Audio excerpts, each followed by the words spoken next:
And we are live here on Edge Radio Australia, and welcome on in.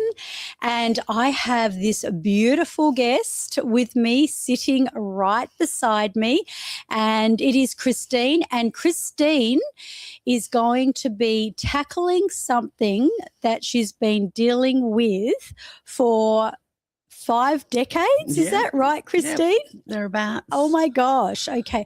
So what on earth could possibly, at a young lady's age like yourself, 5 decades, that's a long time, what on earth could it possibly be? So would you like to tell our audience what you will be quitting? Quitting, yes. Smoking. Smoking. Terrible smoking. So, okay, so you've been smoking for 5 decades. About that. Thereabouts. Okay, so you started when you were 1? Very young. Okay. In primary school. That's I mean, I've heard of young, and I know my initial husband started when he was in primary school. Back in the day though, smoking was really cool. Yeah, and everybody did it. Yes. I mean, all the adults did it, and not the children, but all the adults did it. Yeah. And I mean, it was just a thing, wasn't it? And especially back in the 80s. And and even looking at parents, I don't know about you, but I remember watching my mother smoke those Alpines and, back in the day, and she would look like she was thoroughly enjoying it. So what we're going to do is we're going to go through this as a NLP hypnosis segment, and what's going to happen is I'm going to go through the whole preparation. We're not going to do the hypnosis here, obviously, because we are on radio and we just have to be careful if people are driving. We don't want to catch them unawares. So what we're going to do is we're going to start off with, well, firstly, we don't really know each other very well. You were recommended to me, so I'm very grateful for that. You came into one of our workshops, though, on Saturday. Tell me about your thoughts, what you thought of it, and any questions you might have for me. Well, I really enjoyed the workshop. I get into certain things that I get into, and I was interested in it before I came in, and I just love the way you work and the rapport you have with people and how you got into what was going on. And Right. I'd already been referred to you, so I knew that I wanted to work with you, but after seeing you work with someone else who had volunteered. Yes. It just made it even more. Confirmed it. Yeah. That's so good.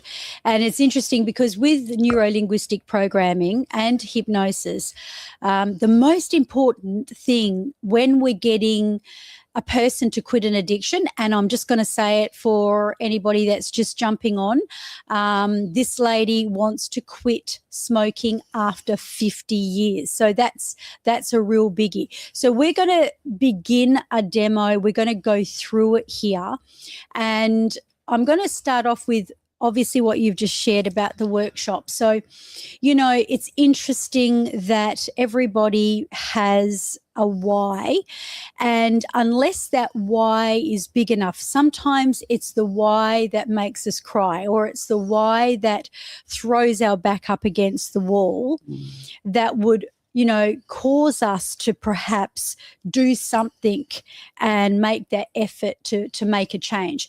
And I do want to say, if people are watching, you may not be addicted to cigarettes like Christine. It might be that you're addicted to something else, and guaranteed we're all addicted to everything. I mean, people think that I hypnotize people. Quite honestly, I unhypnotize people.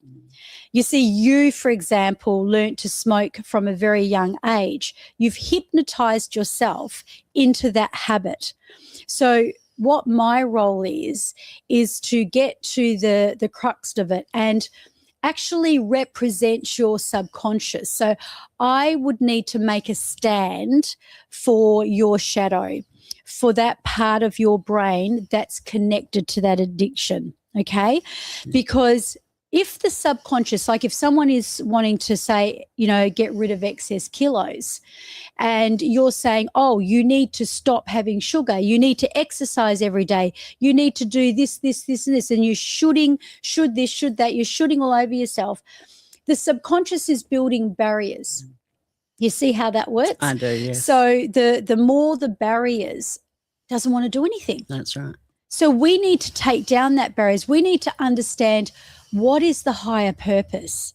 So what I'm going to do is I'm going to start off with this question, and people listening can jot down your answers. You can go through this, even though Christine's answers are going to be very, very different.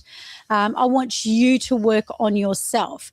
So I'm going to ask the question to our audience and to you, Christine. Mm-hmm.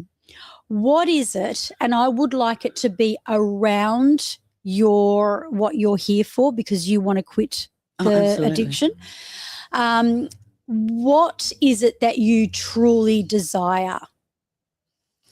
Well, to be a non-smoker, to not even be a non-smoker, to just be me. Okay. So why do you want to be just you or just a non-smoker? Because I've been associated with being a smoker for so long, and that's not who I am. It's something that I used to do, but it's not who I am. It's funny, you don't look like a cigarette. Thank you.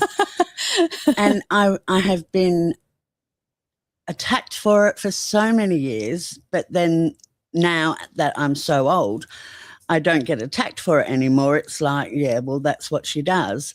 Yes. But it's not what she wants to do. Okay, so you want to kind of break that away from the identity. Yeah. So you want to be a non-smoker so you can be you and not this cigarette. Yeah. Okay, that wasn't trick. So, for example, you might be saying, I want to be healthy, or I want to have a relationship, or I want to have a better way of being able to perhaps be successful. Whatever it is, find the why, go deep down. So you're saying because you do not want to be attached to that cigarette anymore. Yeah. What's so important about that? It's always been a negative to me. Okay, so what's always been a negative? Not from my point of view, but from everybody else's point of view. It's always been, oh, Christine smokes, and that's been a negative. Okay, so when you say it's always been a negative to you, what kind of a negative was it? Oh, just, it stinks, and it's not ladylike, it's not nice, you're wasting your money, you're just burning money. And you burnt a hole in your shirt today, didn't you? I did. Okay, literally, you burnt a hole. Literally. Now, I believe that everything happens for a reason. So even the burning the hole in a beautiful shirt that she's wearing, it makes me think that there is something very, very philosophical about that. But I'm always looking for the higher meanings. So we are talking about quitting an addiction after 50 years, and we are setting up the situation so that you can identify, why you want to be a non-smoker. Why else do you want to be a non-smoker and detached to that habit? I want to not spend money on buying cigarettes. Yep. I want to not burn my clothes. Yep. And I might say the head blew off the cigarette while I was driving behind me. Right. Between me and the seat. Yes. And I couldn't get it because I was driving. Yes. And it's burned a hole here and here. It rolled down my back. Yep. So there are a lot of negatives. The ash falls off in the house. So did you just hear what this lady said? She said there's a lot of negatives. So she's finding the negatives, but I didn't ask her for it. In actual fact, what I just did is I asked you what is so good about you, now being a non-smoker. But you see what happens is even with what your answer is. So if you've said, I want to have a really great relationship, or I want to be successful, or I want to be financially, free. And then you ask yourself, why? What you're going to do is you're going to get to a point where you hit a negative. Now, that negative is what is at the rock bottom. So I believe what's at the rock bottom for you is that your identity has been attached to cigarettes. Mm-hmm. And what does that mean when you think of you being attached to a cigarette? Well, I'm not seen for myself. I'm just seen as the smoker. I have to go Yep. out for a smoke when I go out to places, and people these days remark, if you're going and having a smoke, or if they see you buying smokes. Yep. It's people are very Judgmental. So do you feel judged? Is that's yeah. Yeah. Okay. So you feel judged. You feel like you've become attached to that habit, and that habit has become part of your identity. So this is the part that we look for, what's underneath your why, and we're looking for the part that's going to hit that negativity. So if it is, I want to be financially free, let's just say that, for example, and the answer to that question might be so that I can, do the things that I truly want to do, because it's never about money, really. Even when people think that they want money, what it's about is it's what it's going to give them in their life. And usually what ends up happening is they'll end up saying something like, because I am sick of being able to not be able to do the things that I want to do. I'm really fed up with not being able to pay my bills and looking for where the next dollar is going to come from. And that's what we're looking for. Okay. And these days, that is exactly what it comes down to. Yeah, that's where it comes down to. Hard. Yeah. So this is where the magic happens. Okay. So you ready? Yeah. Okay. Are you ready? Okay. Yes. So the magic is that we now know that you've attached yourself to the identity of a smoker, and that's pretty huge. And that tells me 1,000 things, because number one, if you'd never told me that it was 5 decades, I would say it's been a long time. Yeah. Yeah. So what then happens is we need to go back in time. We need to go back to before the event, because when you were obviously 8 or 9 years old, you were watching and you were experiencing something that's where you learnt the habit. And what we actually require to do is to go back to where that is and learn from it. Yeah. So imagine if you could go back in time and go back to before the crash, to go back before that event, to go back before you picked up that cigarette. Now, there is also a reason that you've attached to that cigarette. Some people may have attached to a habit, because it looks good, or because it helps me to feel better in one way or another. There's always a higher purpose.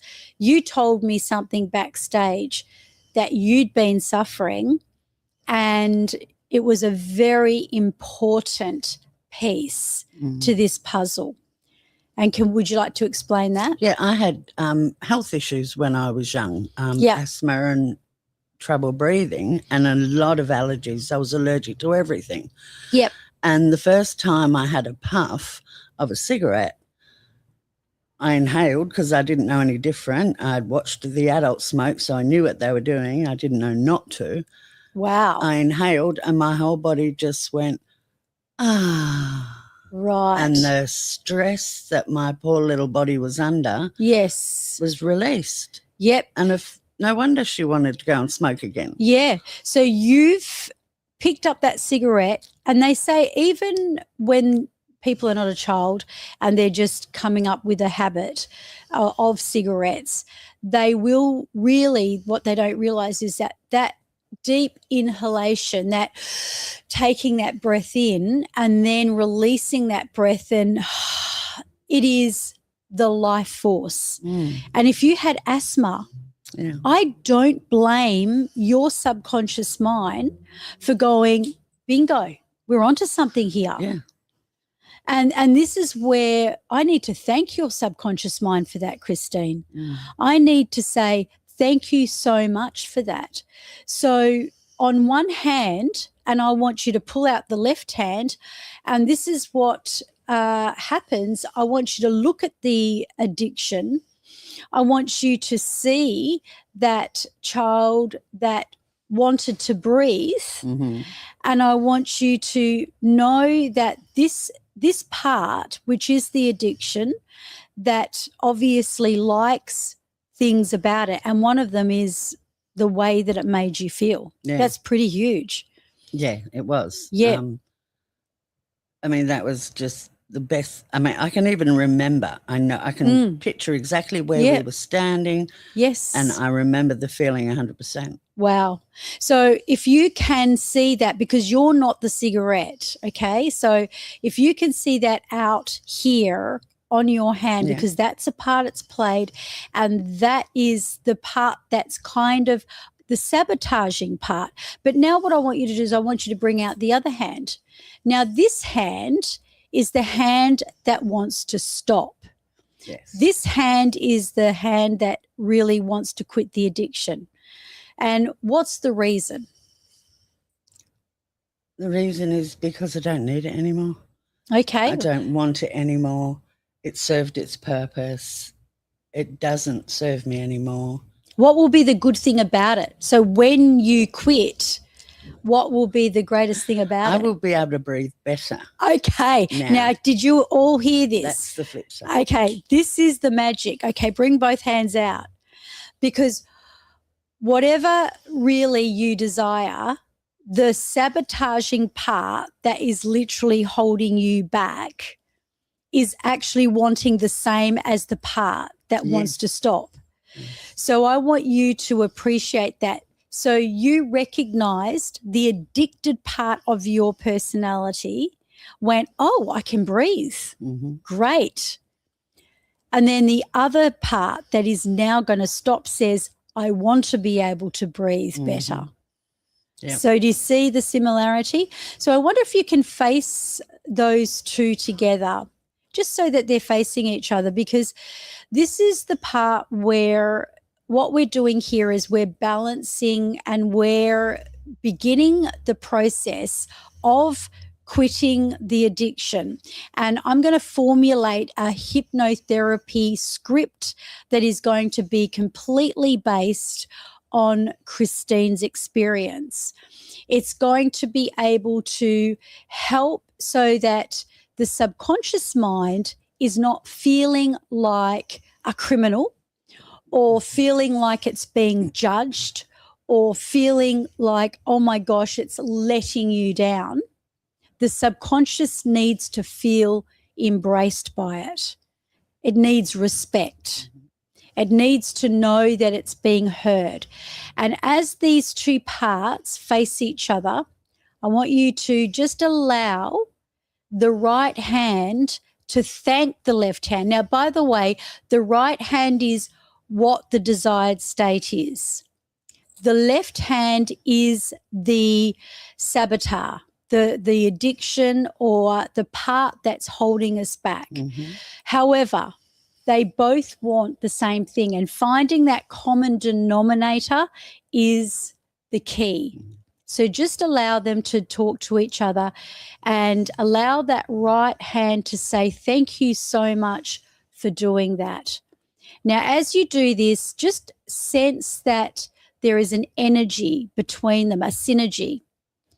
And while you are doing this, Christine, I'm just going to let you concentrate on your two hands, and I want you to concentrate on them talking to each other. I want you to allow the left hand to be heard, loved, respected, and really acknowledged.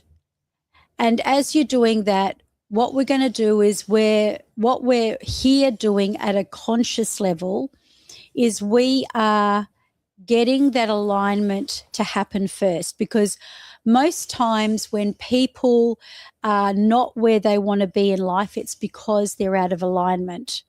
So what we're doing is we're bringing them together, and they will eventually want to come together like a magnet.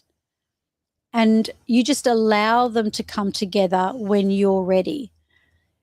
As they're just talking to each other. So this is what we're doing.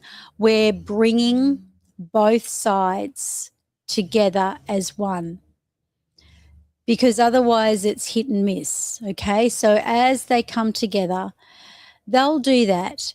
And then the moment that you feel that magnetic natural attraction, and then you bring them together, you just rub your hands really, really, really fast.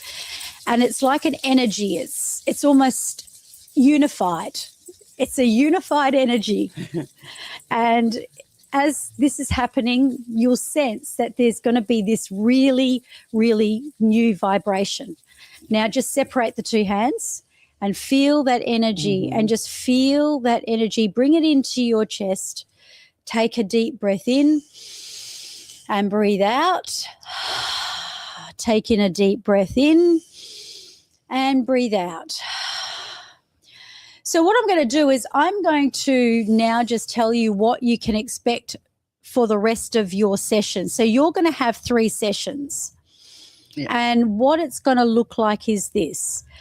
You are going to have a hypnotherapy session where you are going to be completely going into a beautiful, relaxed state. Now, how do we put people into a relaxed state? It's not about them sleeping. It's about them being able to feel a depth of complete presence, peace, joy. However, I'm going to ask you a question, Christine. And this question is going to be very important, because this is going to be an anchor, and the audience can do this as well.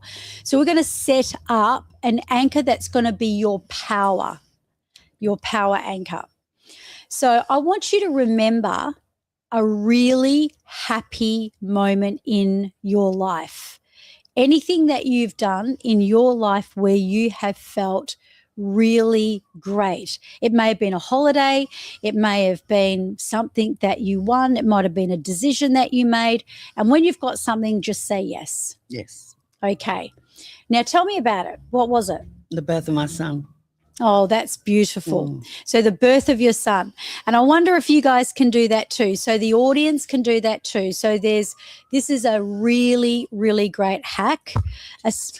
Oh, yes, we've got emotions happening here, guys. We're real life. This is normal. Let's talk about these emotions before we move into the happiness. Can I ask what the tears are about? Just talking about the birth of my son. Wow. And it's a really happy time? Yeah, it was. Oh, that's beautiful. Okay. So what's the magic of that moment? I don't know. It was not expected. It just came out of the blue. And yeah, woke up in the middle of the night. I was in London hospital. Woke up in the middle of the night, had to change his nappy in this open ward. And it's like first time mum, and there you are, just doing it. Being a mum and just connecting with your beautiful baby boy. Yeah. Oh, that's gorgeous. So what we're going to do is we're going to teach you now how to encode that. Okay, I love that. Tears of joy. Tears of joy. Not an emotional person. However, I will say, disclaimer, when people are doing this work with me, it's very rare that people do not tear up. Okay. Okay, because it's what's happening is you are releasing a whole lot of emotions. Yep. So even though there may be this joy with your son, there's that element where obviously, you've suddenly been put into a position where you're facing, something huge. Yeah. What you're going to do, something huge. Okay, so I wonder if you can imagine there's a big screen in front of you. Yep. And a big movie screen. And on that big movie screen, there is an image of you in your happiest moment. And I want you to see yourself and notice how you look and what your face looks like when you're happy.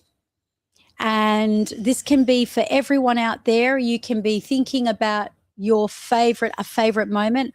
I had a favorite moment when I was 14 and it was on stage. And you don't know what you don't know. But I found myself, obviously we were doing stage, doing dancing and all of the rest of it. But I didn't realize that I would absolutely love it. And being there, and I was doing a dance routine, and there were judges and there was a big audience. But I've locked that into my memory and I've anchored it in. And so I would suggest for everybody to find a really, really cool memory and remember it really fondly. But when you see it, because obviously it's just a memory, so I want you to add color to it. So go ahead, look at the screen of yourself and make it big, okay? And then as you make it big, I want you to make it strong. And then I want you to imagine that you are going to float into it. Now, as we float you into it, I'm going to take you really strongly, deeply into this empowered space. What would you call it? Would you call it joy? Would you call it peace? Would you call it happiness?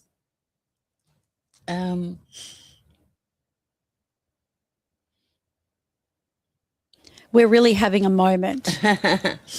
We are really having a moment. I just call it just being. A beingness. Just being. Yep. Being just in the right place, being in you. Wow. So it's like being so present. Yes. Being in your body. Yes. Yeah. And just being in love with being yourself. Yeah. So you were in love with being yourself. So just go into that and imagine you're going to drop into it. So it's like dropping in and going 10 times more powerfully deeper into that presence. And then going down 3, going 100 times deeper. And then 2, going 1,000 times deeper. And then 1, drop into it and imagine that going through every muscle and cell of your body. And as it goes through every single muscle and cell of your body, feel it moving, feel it, feel the energy just completely lifting up. Now, if you thought of a color, what's the first color that comes to your mind? White. White. Love it. So this is going to be your magical color. And now come out of that. So you've got one anchor. What I'm going to do is I'm going to get you to jump into it again in a moment, but this time we're going to do it really quick, and the audience can too. You can get into your memory, feel what you're feeling, see what you're seeing, hear what you're hearing, and make it really bright and compelling.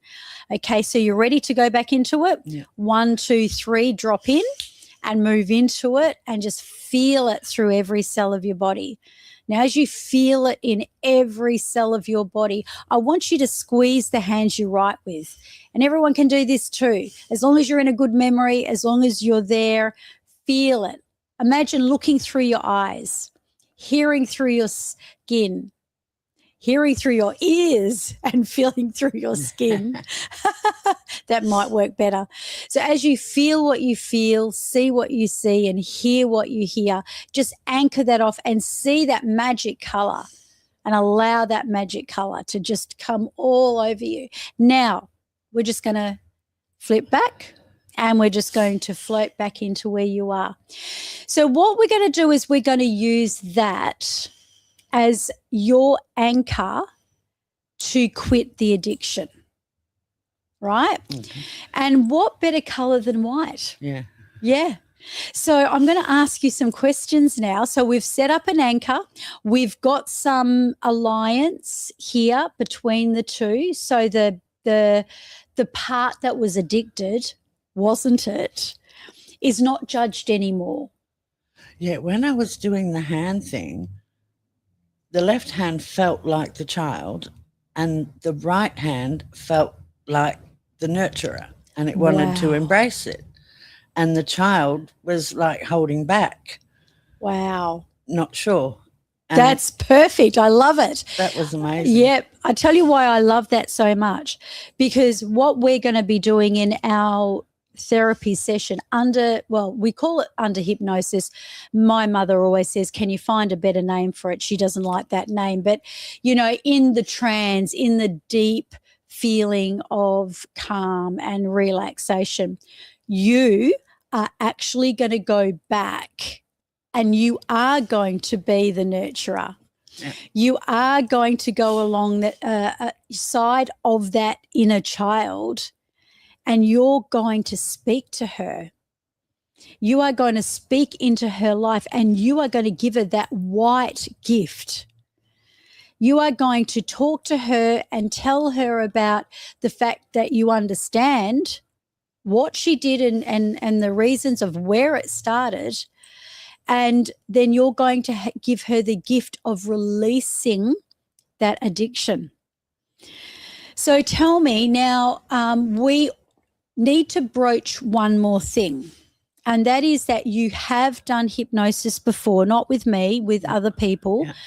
And in that instance, it worked very, very well up until. So would you like to tell us about the experience and how it worked and what happened, and then when the wheels fell off? Yeah, in the previous times, and I'm talking 3 times over 3 decades, not last week, but back then it was just hypnosis to stop smoking, not to deal with the cause or remove the cause. So it was only partial.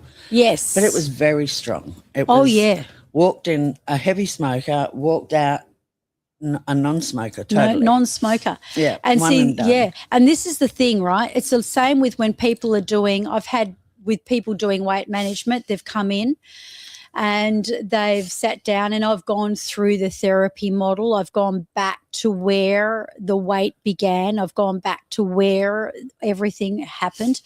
And I have had people, like, you know, a few people over the, nearly 2 decades I've been doing this, say to me, hang on a minute, I'm not here for therapy.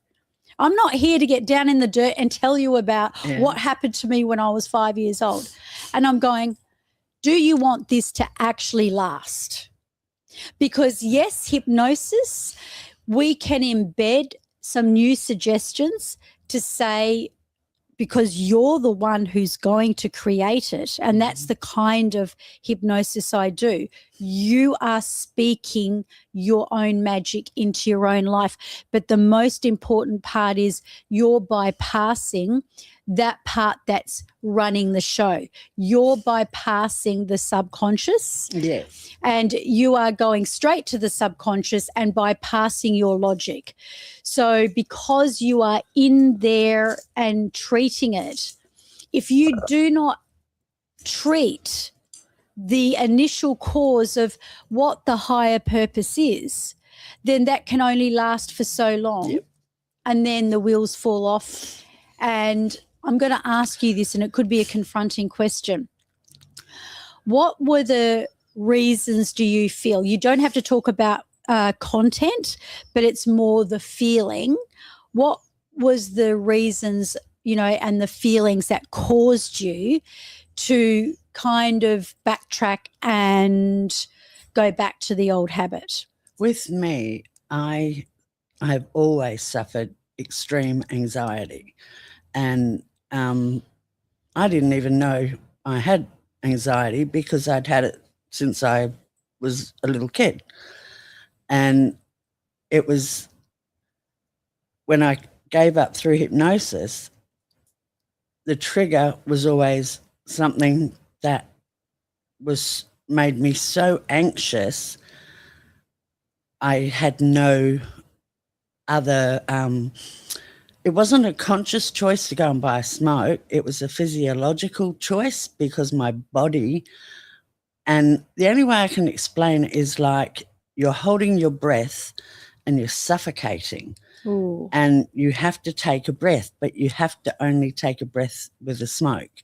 Otherwise you can't breathe because the chest just closes up. Yep, It's yep. very physical. Yes. And so to prevent all that, you go and buy smokes. But it's okay, not so just the little thing. you felt through that breath of life, and I want you to pull out your left hand again, and just say thank you for thinking that you were easing my anxiety. Yeah. Yeah. It was. Yeah. And I Took it want you to away. thank it. I really want you to thank it. Thank you so and much. and you know, because this is not about ganging up on the part that's sabotaging. This is about really coming to the heart of the reason and the higher purpose that you have been doing this. Nobody ever deliberately tries to foul up their own life. No. People don't deliberately do that. So the more you acknowledge it, the better. And this is what you're going to be doing between now and our hypnosis session. So thank you for that. All right. So now we know the anxiety triggers. So it's the anxiety, is it? Yeah, big anxiety, not just little things like not being cut off in traffic, but something major. Yep. And yeah. So can I ask, I'm going to pretend I have no clue what anxiety feels like. Like, what is it? Just a word? What is anxiety? Yeah, there's a lot. People say, oh, yeah, I've got anxiety. And it's like, hello, you have no idea what anxiety is. There should be two words. There should be a word for anxiety, which everyone knows. And then there should be a word for the anxiety, which people have to be treated with medication. Right. Okay. That's a very different anxiety. Okay. So tell me about this anxiety. Like, you know, if I was in a real life session with you, I would actually say, are you bragging? Are you bragging that you do anxiety much better than me? I would. And this is what we do. We actually make fun of the person sometimes. We make, and it's just poking, you know, in lightheartedness. So, okay. So how big is or was that anxiety? Well, before I was on medication for it, one instance, I was in a underground parking area and I was in a shopping centre and I got an attack of anxiety, so I flung myself into my car. Right. But the way I did it, I didn't push the button correctly. Right. And the alarm's going off while I'm sitting in the car and I'm just a mess. I mean, I couldn't have spoken a word if someone had have tapped on the window because I've just... So you went into freeze. Yes. So you were like paralyzed. Okay. All right. Absolutely. So, okay. Now, if I told you that's a learned behavior, would you believe me?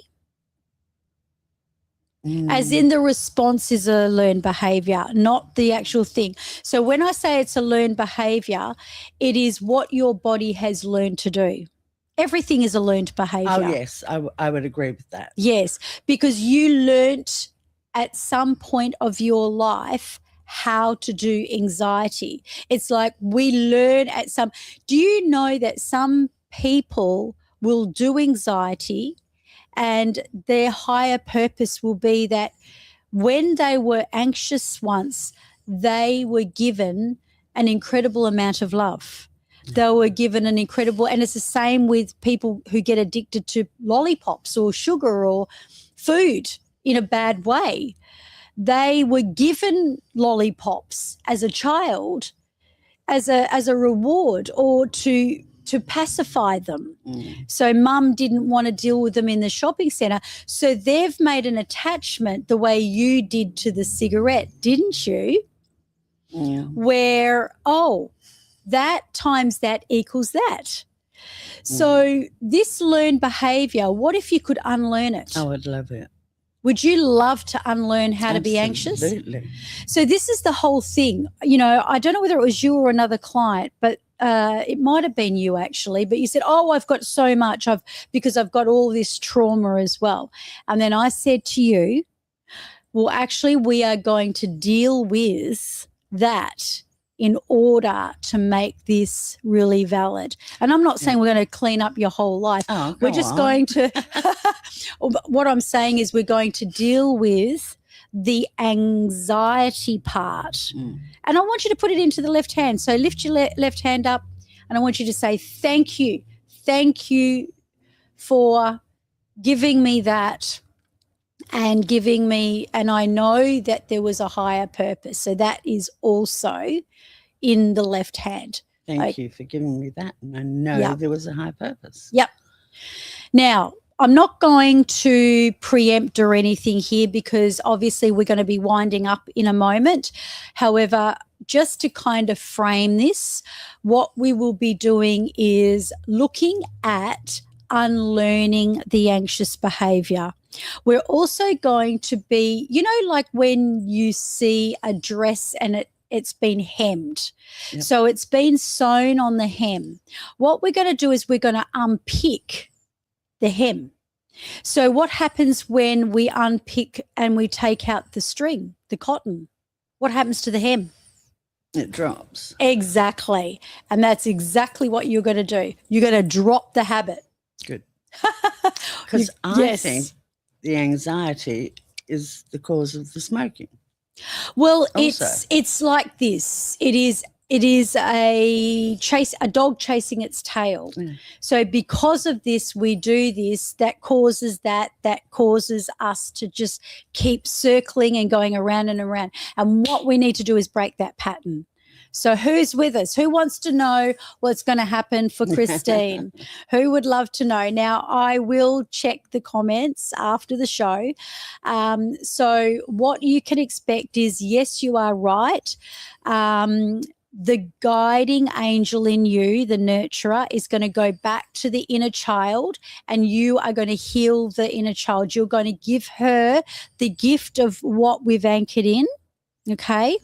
And then because the subconscious does not know the difference between fantasy and reality, we're going to pull it out like the cotton. Now, what happens is when we pull that out, we're pulling that whole thread. So that whole addiction, that whole anxiety, it's all going to, and it's going to come out. Yep. And that's what we're going to do. And what you're going to do is you are going to input and recode into that space with that beautiful white color. Beautiful. And you're going to allow that. And by the way, how does that feel? Really wonderful. It feels really wonderful. Can you give me an energetic feeling? An energetic feeling. It feels powerful. Powerful. Fulfilling. Fulfilling. And how does it feel? Ooh, so this is transformatively, powerfully fulfilling. Yeah. So what if I told you, I reckon that's a good recipe actually, guys, because if we actually put powerfully, transformally fulfilling into the old smoker that used to smoke, didn't she? Then what would it be like to feel so powerfully fulfilled and transformed? Wonderful. There you go. Yeah, because smoking is disempowering. Well, you said it, not me. You said it. Okay, put it in the left hand. Smoking is disempowering. Smoking is disempowering. Now go to the right hand and put in there those 3 words and say them out loud for me. Powerful, transformative, and fulfilling. Beautiful. I want you to say, I am now. So, I am. Yep. Powerful, transformative, and fulfilling. Yep. Exactly. Okay. So let's just do one more exercise that's going to take 1 minute before we close the show. And everybody at home can do this as well. So I want you to visualize yourself in the future now. We're coming back to the same question as the beginning. What is it that you want? And this is the you of the future. She is already free. She is transformatively, absolutely fulfilled. And she is powerful. She has all of the elements because she's already quit. She's 6 months quit, then she's 12 months quit, and she is 30 years in the making quit. But we are going to go 6 months into the future. And we're going to experience that. We're going to take a picture of her because that picture is also going to be the you of the future going back to the little girl. What does she look like? What does the you of the future look like? Because she's free. She does. She looks free. She's standing in the wind. Her hair's blowing. She's slim. Wow. She's powerful, you see. You did get a lot out of this session, didn't you? She's taken power back. When she takes her power back, she's a very strong woman. Woo, I love it. I love And it. when she's fulfilled, she's a very happy woman. And when a very happy woman transforms everything around her. Woohoo! Do you hear that, guys? Can you hear this lady speaking? It's like she's already there. So, okay, so I want you to take a picture of her, because this picture is what you're going to lock in and what you are going to manifest and what you are going to take back to the past to change the future. Yeah. Now, if Aaron was sitting here with us today, the Malloy would say, let's go back to the future. Okay. He always makes that reference, back to the future. All right. So let's just rise up. And I want you to rise up and imagine you are like a bird. You're floating all the way out 6 months from now. There you are, standing in your glory. You look amazing. You are powerfully transformed and you are so fulfilled. Notice what you look like, free of the habit. Notice what you sound like. And now I want you to come back to the present, locking it in. Christine, take a deep breath in and welcome to your new life. Thank you. And I just want to thank the audience that have joined us today. And that's it from us. And the Malloy will be back next week. And that's over and out from the Genius Zone Live Edge Radio.